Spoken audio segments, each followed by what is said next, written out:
शिक्षार्थियों नमस्कार। आज के इस कार्यक्रम में हम एक अलग तरह के पाठ की चर्चा करेंगे।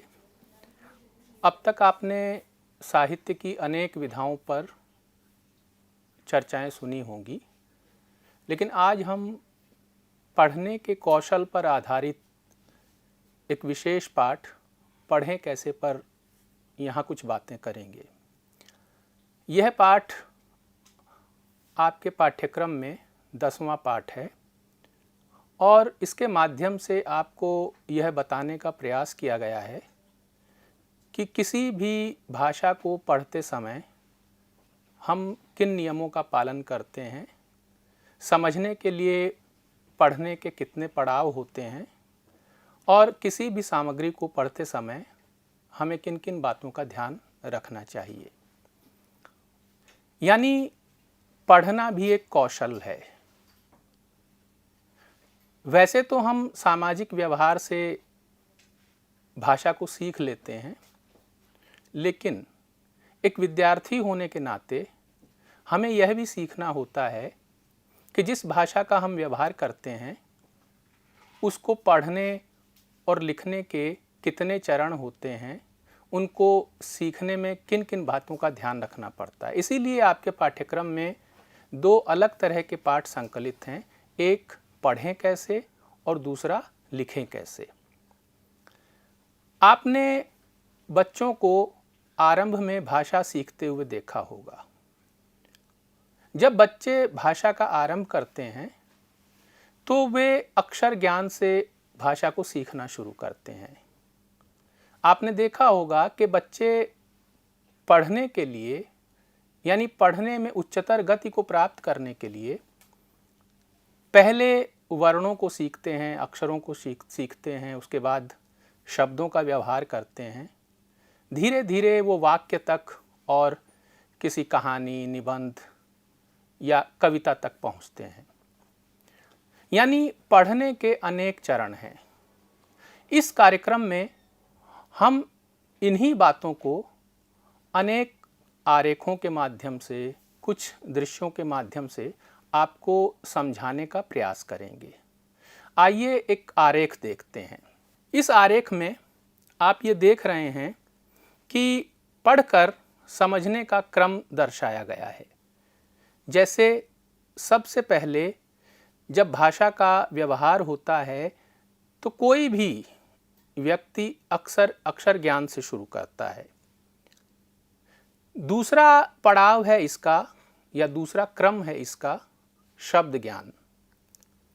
इसके बाद केवल शब्द का व्यवहार ही काफ़ी नहीं होता, शब्दों के हमें अर्थ भी समझने पड़ते हैं और अर्थों को समझने के अनेक आधार होते हैं। कभी कभी हमें बड़े शब्द का अर्थ बताते हैं, कभी कभी हम चीज़ों को देखकर उनके अर्थ समझ जाते हैं। कभी कभी ऐसा भी होता है कि कुछ शब्दों को समझने के लिए, उनका अर्थ जानने के लिए हमें शब्दकोशों का भी प्रयोग करना पड़ता है। शब्द ज्ञान के बाद और उसके अर्थ ज्ञान के बाद हम वाक्य रचना की ओर बढ़ते हैं। यानी जब हम अक्षर ज्ञान प्राप्त कर लेते हैं, अक्षर ज्ञान के आधार पर शब्द बनाना सीख जाते हैं या शब्दों को पढ़ना शुरू करते हैं, तो फिर हम वाक्य की ओर बढ़ते हैं और वाक्य को लिखना धीरे धीरे शुरू करते हैं। और लिखने से पहले उनका उचित पठन भी करते हैं। हम सब लोग जानते हैं कि किसी भी वाक्य का अर्थ उसको ठीक ढंग से पढ़ने में है। तो जब हम वाक्य को ठीक ढंग से पढ़ लेते हैं, उसके बाद उसका अर्थ भी समझ जाते हैं। इसके बाद हम अनुच्छेद पठन करते हैं। यानी वाक्य से आगे हम एक बड़ी रचना की ओर बढ़ते हैं जिसे अनुच्छेद पठन कहा जाता है। अनुच्छेद पढ़ते हैं और उसके बाद उसका अर्थ ग्रहण करते हैं और जो हमने अर्थ सीखा उसको हम लिखने की भी कोशिश करते हैं। इसके बाद अगला क्रम है जो पठित सामग्री है, यानी जिस अनुच्छेद को या जिस भी अंश को हम पढ़ते हैं, चाहे वो कविता का अंश हो, चाहे गद्य का अंश हो, उसे हम यहाँ पठित सामग्री कह रहे हैं। तो अगले क्रम में हम पठित सामग्री की जो घटनाएं हैं, जो उसमें व्यक्त घटनाएं हैं या तथ्य हैं या जो विचार हैं, उनका पारस्परिक संबंध स्थापित करते हैं, क्योंकि उसके बिना हम पूरी रचना को समझ नहीं पाएंगे। एक स्वतंत्र वाक्य का अर्थ ग्रहण करना अलग बात है, लेकिन उससे आगे बढ़कर अनेक वाक्यों से बनी हुई रचना का अर्थ करना बिल्कुल अलग बात है, क्योंकि एक के बाद जब दूसरा वाक्य आता है, दूसरे वाक्य के बाद तीसरा वाक्य आता है, तो इन वाक्यों का एक पारस्परिक संबंध होता है और यही संबंध हमें किसी अनुच्छेद में घटनाएं, तथ्य और जो विचार होते हैं उनका पारस्परिक संबंध भी बताता है। तो इसलिए ये ज़रूरी है कि किसी अनुच्छेद को पढ़ते समय उस अनुच्छेद में जो कहा गया है उस सारी बातों को हम समझने की कोशिश करें। इसके बाद अंतिम चरण है पढ़ने का, ठीक ढंग से पढ़ने का या समझकर पढ़ने का, कि हम पठित सामग्री की विधाओं को पहचानना शुरू कर देते हैं। ये पढ़ने का उच्चतम कौशल है। जैसे आप अपनी पाठ्यक्रम, आपका जो पाठ्यक्रम है उसकी पुस्तक है, उसमें आप कहानियाँ भी पढ़ रहे हैं, निबंध भी पढ़ रहे हैं, लेख भी पढ़ रहे हैं, अनेक तरह की दूसरी रचनाएं भी पढ़ रहे हैं, नाटक पढ़ते हैं आप, तो ये जो सारी रचनाएं हैं जो अनेक विधाओं में लिखी गई हैं, इनको अलग अलग रूपों में हम समझना शुरू कर देते हैं। इसलिए इसको हम पढ़ने का उच्चतम कौशल कहते हैं। ये हमने आपको संक्षेप में बताया कि पढ़ने में किस क्रम का हम पालन करते हैं। आइए अब इस क्रम के एक एक बिंदु को हम थोड़ा सा विस्तार से जानने का प्रयास करें। हमने सबसे पहले अक्षर ज्ञान की बात की। अक्षर ज्ञान करने से पहले हम वर्णमाला सीखते हैं। किसी भी भाषा में कुशलता प्राप्त करने से पहले उसकी वर्णमाला की व्यवस्था को समझना आवश्यक है। भाषा को व्यवहार के रूप में बोलना अलग बात है, लेकिन उसकी जानकारी प्राप्त करना बिल्कुल दूसरी बात है। ये ज़रूरी नहीं है कि कोई भी व्यक्ति जिस भाषा को बोलता है उसके व्याकरणिक नियमों को भी जानता हो, लेकिन एक विद्यार्थी होने के नाते, हिंदी के एक विद्यार्थी होने के नाते, हिंदी भाषा और साहित्य का एक विद्यार्थी होने के नाते हमें भाषा के नियमों की भी जानकारी होनी चाहिए। इसीलिए जब हम आरंभ में अक्षर ज्ञान करते हैं तो हम वर्णमाला की पहचान करते हैं और ये देखने की कोशिश करते हैं कि जिस भाषा को हम सीखने जा रहे हैं उसमें कितनी तरह के वर्ण होते हैं, उन वर्णों का आधार क्या है, उन्हें बोला कैसे जाता है, वे बनते कैसे हैं, अगर उनका विच्छेद किया जाए तो उन्हें हम कितने टुकड़ों में बांट सकते हैं। जैसे हिंदी के ही संदर्भ में हम कहें तो इसमें हम स्वर और व्यंजनों की बात करते हैं। तो सबसे पहले कोई भी शिक्षार्थी या भाषा के ज्ञान को प्राप्त करने में अग्रसर होने वाला व्यक्ति किसी भी भाषा की वर्णमाला को पहचानने की कोशिश करता है। दूसरा पड़ाव है इसमें शब्द ज्ञान। हम सब जानते हैं कि वर्णों के समूह से भाषा बनती है और भाषा बनने से पहले शब्द बनता है। शब्द कोई ना कोई अर्थ जरूर देता है।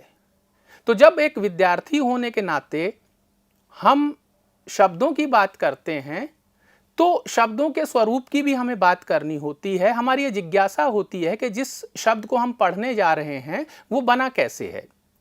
वैसे तो सामान्यतः 4 प्रमुख नियम है शब्द बनाए जाने के।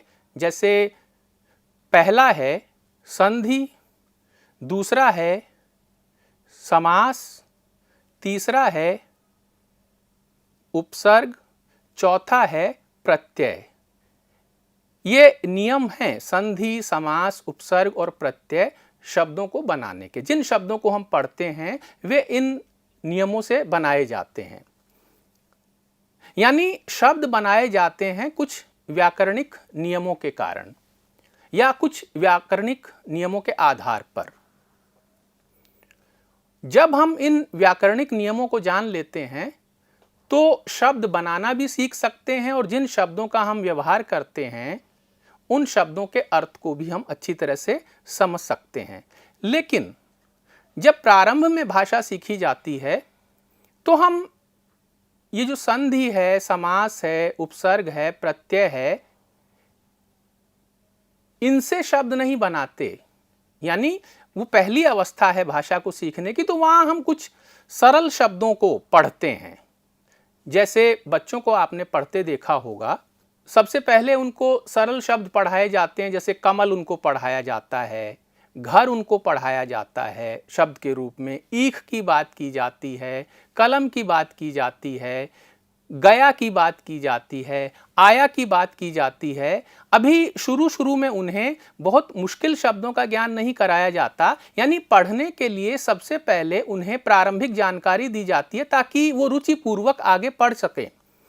हम सब जानते हैं कि आरंभ में ही कठिन पड़ाव सामने रख देना, इससे सीखने वाले को मुश्किल होती है और वो मुंह मोड़ लेता है भाषा से। वो सीखता नहीं, वो व्यवहार तो करने लगता है लेकिन उसके नियमों की जानकारी रखने में उसकी रुचि नहीं होती। इसलिए शुरू शुरू में बच्चों को आसान शब्द रटाए जाते हैं।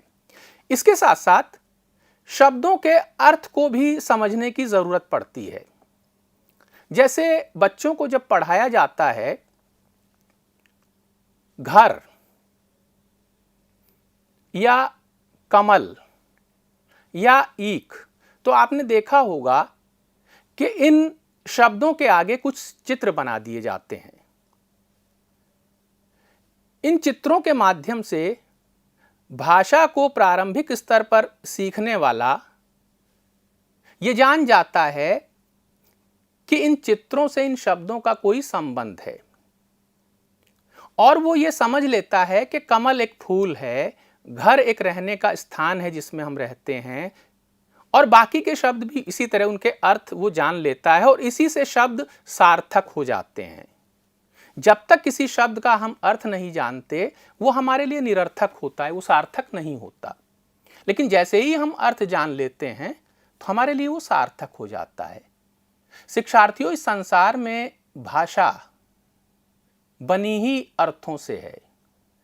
एक ये संसार है जिसे हम देख रहे हैं, दूसरी वो भाषा है जिसे हमने बनाया है। और भाषा को हमने बनाया ही इसलिए है ताकि संसार में जो वस्तुएं हैं, जो पदार्थ हैं, जो हमें दिखाई दे रहा है, उन्हें कोई ना कोई नाम हम दे सकें। तो पढ़ने के क्रम में ये जो शब्द है ये बहुत महत्वपूर्ण पड़ाव है। शब्दों के अर्थ जानना हमारे लिए बेहद जरूरी है। जब हम अर्थ को समझ लेते हैं तो शब्दों के उच्चारण को भी हम ठीक तरह से कर सकते हैं और उनका व्यवहार भी हम ठीक तरह से कर सकते हैं। शब्दों के बाद तीसरा पड़ाव है, वो है वाक्य का। वाक्य भाषा की बहुत महत्वपूर्ण इकाई मानी जाती है। जब आप पढ़ते हैं तो आप वाक्यों को भी पढ़ते हैं रचनाओं के तौर पर। वाक्य रचना या उचित वाक्य पठन ये बहुत महत्वपूर्ण है भाषा में। वाक्य रचना के भी अपने नियम होते हैं, जैसे शब्द बनाए जाने के अपने नियम होते हैं, लेकिन उन नियमों को जानने से पहले ही हम वाक्यों का व्यवहार शुरू कर देते हैं। यह जरूरी है कि हम उन नियमों को भी जानें और इसके साथ साथ वाक्य को किस तरह से पढ़ाया जाना चाहिए उसकी गति का भी हमें ध्यान रखना चाहिए, वरना अर्थ का अनर्थ हो जाता है कई बार। इसलिए पढ़ने के लिए बहुत महत्वपूर्ण है कि हम एक तो वाक्य को ठीक ढंग से पढ़ें और दूसरे मन में पढ़ते उसे समझें, मन में पढ़ते पढ़ते उसे समझने की कोशिश करें। यानी वाक्य का अर्थ समझना भी पढ़ने का एक महत्वपूर्ण क्रम है। इसी पढ़ने के आधार पर समझना भी होता है। अब तक आप ये भी समझ गए होंगे कि पढ़ना केवल पढ़ना नहीं है, वो समझना भी है।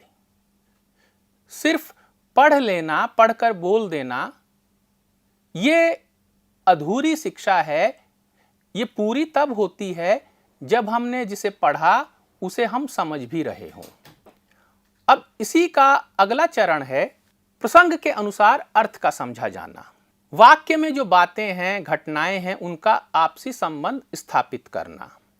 धीरे धीरे हम उस ओर बढ़ रहे हैं जहां भाषा का हम लगभग पूरा ज्ञान प्राप्त कर पाते हैं और पढ़ा कैसे जाए उसे उच्चतर अवस्था तक हम ले जाएं। प्रसंग के अनुसार अर्थ समझना और बातों घटनाओं का आपसी संबंध बिठलाना ये बहुत ज़रूरी होता है वाक्यों को पढ़ने के बाद। अगर हम ऐसा नहीं कर पाते हैं तो हमारे लिए बड़ा मुश्किल होता है कि जो वाक्यों में लिखी गई रचना है उसके बारे में हम किसी को कुछ भी बता सकें। आपसे अक्सर लेखन कौशल में और उसी के साथ साथ पठन कौशल पर आधारित कुछ सवाल पूछे जाते हैं। जैसे आपसे कई बार अपठित गद्यांश की और अपठित काव्यांश की व्याख्या कराई जाती है या उससे संबंधित प्रश्न पूछे जाते हैं। उन प्रश्नों का उत्तर आप तब तक नहीं दे पाएंगे जब तक वाक्यों में जो बात कही गई है, वाक्य में जो तथ्य हैं, घटनाएं हैं, जो उन तथ्यों के आपसी संबंध हैं, उनमें जो लोग हैं, उनके चरित्र की जो विशेषताएं हैं, उनको समझ नहीं लेंगे, तब तक आप उन प्रश्नों के उत्तर नहीं दे पाएंगे। इसलिए ये कहा जाता है कि जब वाक्यों के समूह को पढ़ा जाता है, किसी अनुच्छेद को पढ़ा जाता है या किसी ऐसी रचना को पढ़ा जाता है जिसमें अनेक वाक्य होते हैं, तो उसे समझने के लिए ये बहुत ज़रूरी होता है कि उन वाक्यों के आपसी संबंध क्या हैं। अब तक जो हमने बातें की उनको अगर संक्षेप में हम कहना चाहें तो हम कह सकते हैं कि सबसे पहले अक्षर ज्ञान, उसके बाद शब्द ज्ञान, उसके बाद शब्द का अर्थ, उसके बाद वाक्य ज्ञान, उसके बाद वाक्य में जो कहा गया है उसका अर्थ, उसके बाद अनेक वाक्यों का एक समूह जिससे अनुच्छेद बनता है और अनुच्छेद के भीतर जो तथ्यों के, घटनाओं के, व्यक्तियों के आपसी संबंध होते हैं उनको समझना और इसके बाद किसी भी बड़ी रचना को समझने की कोशिश करना। और जो बड़ी रचना होती है वो अनेक विधाओं में लिखी जाती है, यानी इस क्रम में हम पहुंच जाते हैं विधा तक, अनेक विधाओं तक, जिन विधाओं को आप अपनी पाठ्यपुस्तक में भी पढ़ रहे हैं। तो उन विधाओं तक आप ऐसे ही नहीं पहुंच गए शिक्षार्थियों, आपने एक क्रम देखा होगा पढ़ने का। जब उन विधाओं को पढ़ने की ओर आप अग्रसर हुए तो उससे पहले बहुत सारे पड़ावों को आपने पार किया होगा। तो संक्षेप में ये एक क्रम है। आइए अब एक अनुच्छेद के माध्यम से हम इस पढ़ने के कौशल को अच्छी तरह से समझने का प्रयास करते हैं। आपके सामने एक अनुच्छेद प्रस्तुत किया जा रहा है, इसे आप भी पढ़िए और मैं आपको इसे पढ़कर सुना रहा हूं। अनुच्छेद है, आकाश में काले बादल छाए हुए थे। अचानक ही वे बादल छमाछम बरसने लगे। दरवाजे पर घंटी बजी। 8 साल की ऋतु छमाछम करती हुई गई और उसने दरवाज़ा खोल दिया। उसका 10 साल का भाई सुंदरेश सामने खड़ा था। वह अंदर आया। वह सिर से पांव तक पूरी तरह से भीगा हुआ था। यह देखकर उसकी माँ एकदम से उस पर बरस पड़ी। इस अनुच्छेद को यदि आप ध्यान से पढ़ेंगे तो आपका ध्यान 2 स्थितियों पर, शब्दों पर जाना जरूरी है। एक है छमाछम और दूसरा है बरस पड़ना। छमाछम एक ही शब्द है और 2 स्थितियों में उसका प्रयोग किया गया है। एक बारिश के संदर्भ में, आकाश से पानी बरस रहा है, धरती पर पड़ रहा है, उस पानी के गिरने का भी अपना एक संगीत होता है जिसे छमाछम के नाम से बताया गया है। इसी तरह से वो जो बच्ची है 8 साल की, उसने पैरों में पाजेब पहन रखी हैं, उनकी ध्वनि को भी छमाछम कहा गया है। यदि आप अर्थों को ठीक तरह से नहीं समझते हैं तो संदर्भ के अनुसार इस एक ही शब्द के अलग अलग प्रयोग को नहीं समझ पाएंगे। भाषा कई बार एक ही शब्द का प्रयोग अनेक संदर्भों में करती है और वो यहाँ पर आपको सामने दिखलाई पड़ रहा है। तो पढ़ते समय इस बात का हमेशा ध्यान रखना चाहिए कि एक शब्द संदर्भ के अनुसार ही प्रयुक्त होता है। शब्दों को का अर्थ हम संदर्भ के अनुसार करते हैं। वाक्य से बाहर शब्द जो अर्थ देता है वो अलग अर्थ देता है, लेकिन जैसे ही वो वाक्य में प्रयुक्त हो जाता है वो थोड़ा सा भिन्न अर्थ भी दे सकता है। जैसे कमल एक शब्द है, लेकिन कमल का फूल बहुत सुंदर है तो एक अलग अर्थ देने लगता है। इसी तरह से यहाँ क्षमाक्षम है जो अलग अलग अर्थ संदर्भ के अनुसार दे रहा है और उसको आपको समझना चाहिए। दूसरा शब्द है जिस पर आपका ध्यान जाना जरूरी है वो है बरस पड़ना। बरस पड़ना का एक संदर्भ है मां के संदर्भ में और दूसरा है बादलों के संदर्भ में। आकाश से पानी गिरना यह भी बरस पड़ना है और मां का सुंदरेश पर बरस पड़ना यह भी बरस पड़ना है, लेकिन दोनों के अर्थ भिन्न भिन्न हैं। आपने एक मुहावरा सुना होगा हिंदी का, मोहन राकेश पर बरस पड़ा।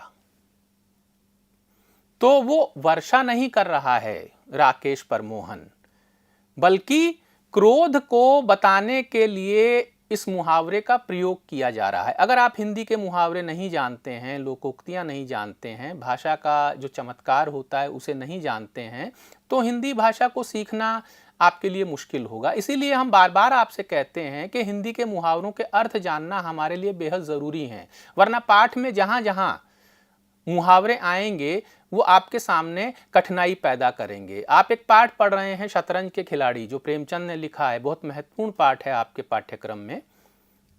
कहानी है बड़ी मशहूर प्रेमचंद की, जिस पर फिल्म भी बनाई सत्यजीत रे ने।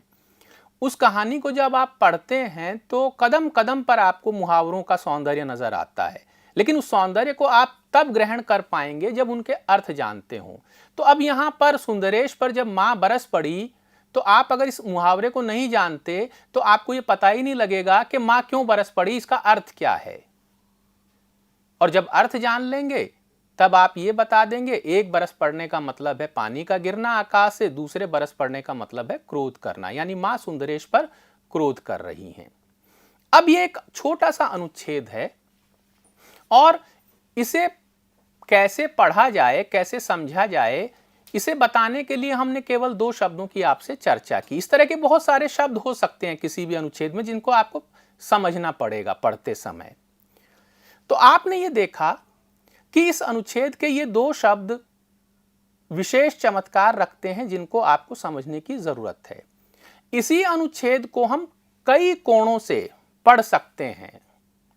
जब हमें प्रश्न के उत्तर देने होते हैं किसी अनुच्छेद पर आधारित, तो हमें इसी तरह से उस अनुच्छेद को पढ़ना चाहिए कि तरह तरह से हम उस पर चर्चा कर सकें।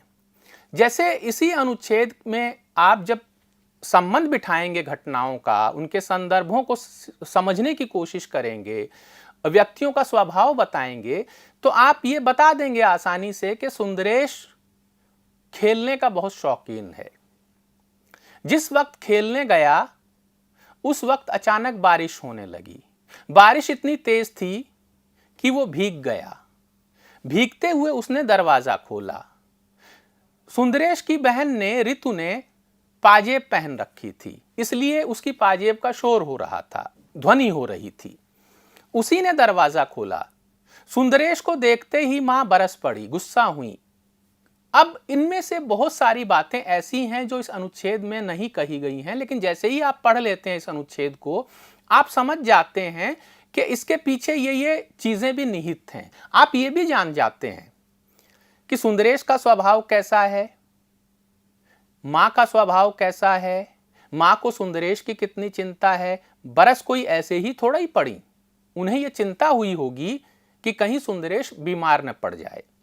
यानी जो बातें इस अनुच्छेद में नहीं भी कही गई हैं, उन्हें भी आप समझ लेते हैं जब इस अनुच्छेद को ठीक ढंग से पढ़ते हैं। यही पढ़ना ठीक पढ़ना होता है, जब आप जो नहीं कहा गया है उसको भी ग्रहण कर लें अपने अनुभव से, अपनी आसपास की स्थितियों से। इसके साथ साथ इस अनुच्छेद को पढ़कर आप इन तथ्यों और घटनाओं को जान लेते हैं। पहला, वर्षा अचानक होने लगी थी। दूसरा, सुंदरेश घर के बाहर था। तीसरा, वह वर्षा में भीग गया। चौथा, वह भीग कर घर आया। पांचवा, उसे भीगने के कारण डांट खानी पड़ी। अनुच्छेद में बहुत सी बातें नहीं कही गई हैं, लेकिन उन्हें आप अपनी कल्पना से पूरा कर लेते हैं। तो इस अनुच्छेद को इस तरह से भी पढ़ा जा सकता है। और ठीक ढंग से पढ़ने का मतलब है इस अनुच्छेद में जो पारस्परिक कार्य कारण संबंध हैं, जो तथ्य हैं, उनको आप ग्रहण कर रहे हैं। और वो कार्य कारण संबंध और तथ्य इस प्रकार हैं। जिस समय वर्षा आई, सुंदरेश घर के बाहर था।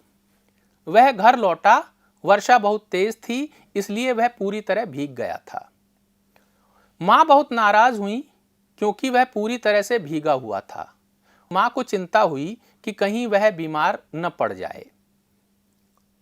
इस तरह से शब्दों के प्रसंग को समझना, अर्थ समझना, उनके आपसी वाक्यों के आपसी संबंध को समझना, यही पढ़ना, ठीक ढंग से यदि पढ़ा जाए तो इन सब चीजों को कोई भी शिक्षार्थी आसानी से समझ सकता है। इस तरह पढ़ने के बाद आप स्वयं भी बहुत से निष्कर्ष निकाल सकते हैं। किसी भी अनुच्छेद को पढ़ने के बाद आप स्वयं भी बहुत से निष्कर्ष निकाल सकते हैं। यानी पढ़ी हुई सामग्री में जो तथ्य हैं, जो घटनाएं हैं, उनका जो पारस्परिक संबंध होता है, उस संबंध को पहचानना बेहद जरूरी होता है।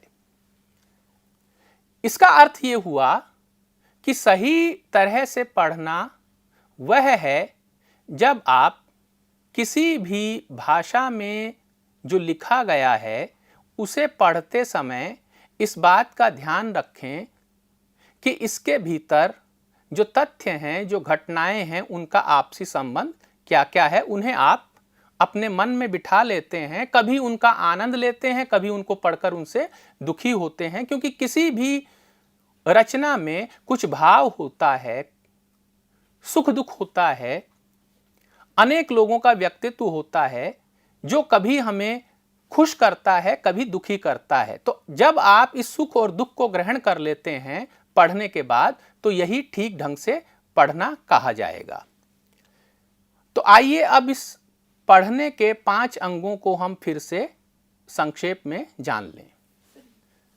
शब्दों और उनसे बने वाक्यांशों को पहचानना, शब्दों के अर्थ जानना, सही गति से पाठ्य सामग्री का मौन वाचन करना, पठित सामग्री में दिए गए तथ्यों, घटनाओं, विचारों आदि का पारस्परिक संबंध समझना, उनका मूल्यांकन करना तथा निष्कर्ष निकालना। और जब आप ये करने लगेंगे तो जो रचना किसी भी विधा में लिखी गई है, यानी जो अनेक विधाएं होती हैं साहित्य की, उन विधाओं को आप पहचानने लगेंगे और ये भी जान जाएंगे कि इन विधाओं का अलग अलग रूप में पाठ कैसे किया जाए। यानी विधा को पहचानने के लिए पठन का कौशल विकसित करना बेहद जरूरी है। और तब जब आप ये पठन कौशल विकसित कर लेंगे, आप अपने पाठ्यक्रम की सारी सामग्री को आसानी से समझ भी जाएंगे, उसके अभ्यास प्रश्नों को भी कर लेंगे, उसके पाठांत प्रश्नों को भी कर लेंगे और परीक्षा में भी कुशलता से उत्तर दे पाएंगे। हमें आशा है कि अब तक आपसे जो चर्चा हुई उससे आपको पढ़ने के संदर्भ में या पढ़ने का कौशल विकसित करने के लिए सहायता मिल गई होगी। चलते चलते हम कुछ स्लाइड्स आपको दिखा देते हैं, इससे भी आपको कैसे पढ़ा जाए इसे समझने में सहायता मिलेगी।